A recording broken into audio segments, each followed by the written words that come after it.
Hello YouTube. In this video I'm gonna show you how to create a graph in MS Word. So the first thing we have to do, press the insert tab and then select chart. Now from the list select the type of graph you want to create.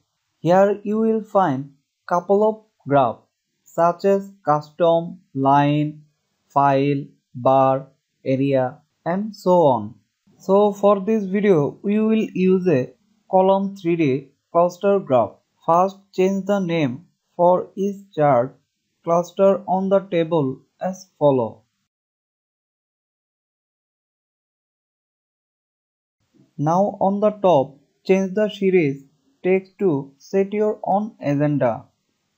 Now I want to change the value.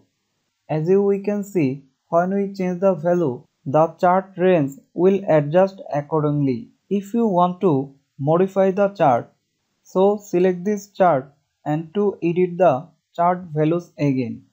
Right click and select edit data. And under the design tab, you can also change the style of your chart. Thank you so much for watching my tutorial. Keep learning. Have a nice day.